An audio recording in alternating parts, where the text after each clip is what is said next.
Hi guys, welcome back to Macro Monday, and this week is a two-part special Macro Monday.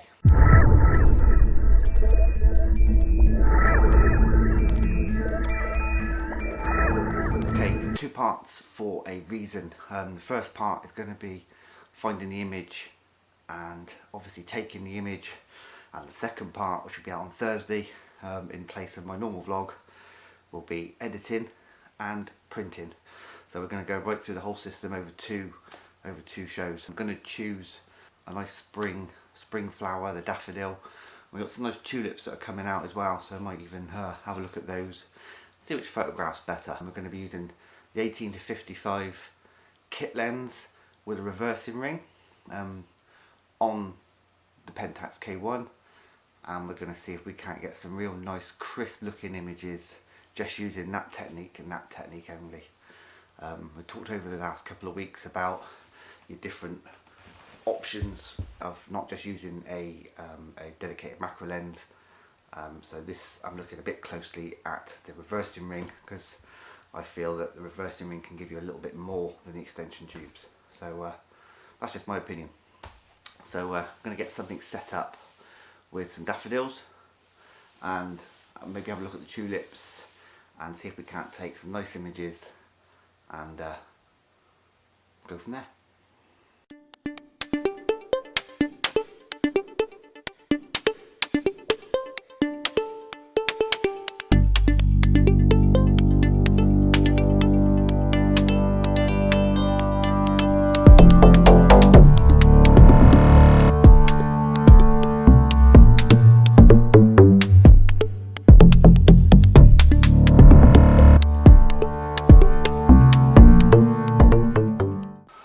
Okay, so I've made up a little composition, and I've obviously put the reversing ring onto the 18 to 55 kit lens. Now remember, you lose all the function of the camera when you do that, so everything is manual. And you're stuck at one focal length, and I've put this one on at 35mm, and I've sort of moved the lens to about midway. Obviously, if you're using a prime lens, then you just put it on the prime lens focal length, and away you go. I've got the daffodil. The one daffodil that's come out overnight, luckily, and I've got that sort of looking down into space. I've set the camera up so it's looking in from the top corner. I've got an extra light, you might have noticed, because I'll need to put some more light on the subject. I've got a 5-second exposure as it is, so putting a bit more light on the subject. So I'm really close in on the head, close in on the details of the centre of the head.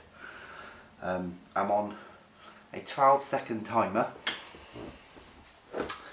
because to block out everything behind it, I'm just holding this black sheet up behind it, so it gives me a chance to move around, hold it up behind it. I don't have to get all the stands and that out, I can just hold it there. So we're going to do that now. That's ISO 100. 12-second timer, reversing ring, 18 to 55 kit lens reversed, and that's a 5-second exposure. We'll flick the light on and then walk round. All I'm doing with this, if you can see me, all I'm doing with this is just blocking out the stuff that's behind the actual flower itself.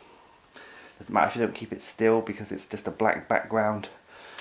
And because it's macro, they're only concentrating on the head of the flower anyway. Yeah, I think that's a really nice image. Okay, so that's the shot of the daffodil. I'm going to swap these over for tulips that are behind me, and see if we can set up a little composition with those, and that'll give us two images that we can work with. So yeah, that's the first one. I'll get a second one set up. Okay, so I've had to move you around a little bit because I've had to adjust the lights and the angle because these are a bit higher as well. I'm looking more down on top of them. Exactly the same scenario, got the reversing ring on the 18 to 55 kit lens. Using the added light,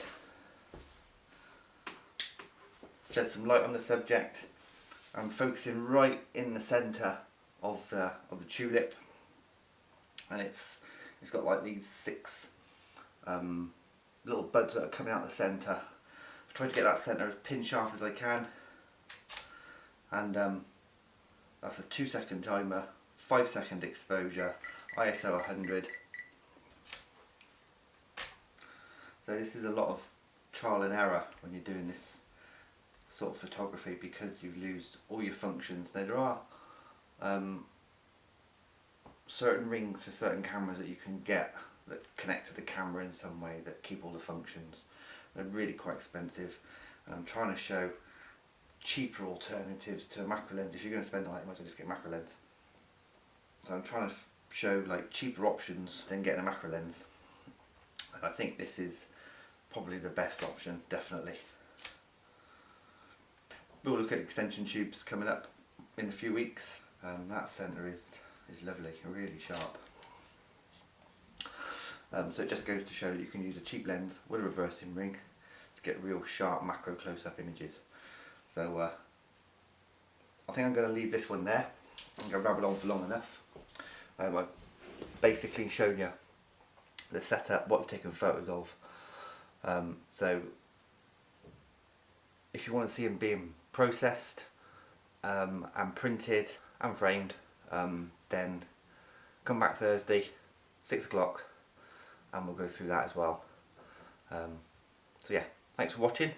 If you liked it, give it a thumbs up, give it a share, and if you haven't yet subscribed, please consider doing so, and hopefully I'll see you Thursday. Bye for now.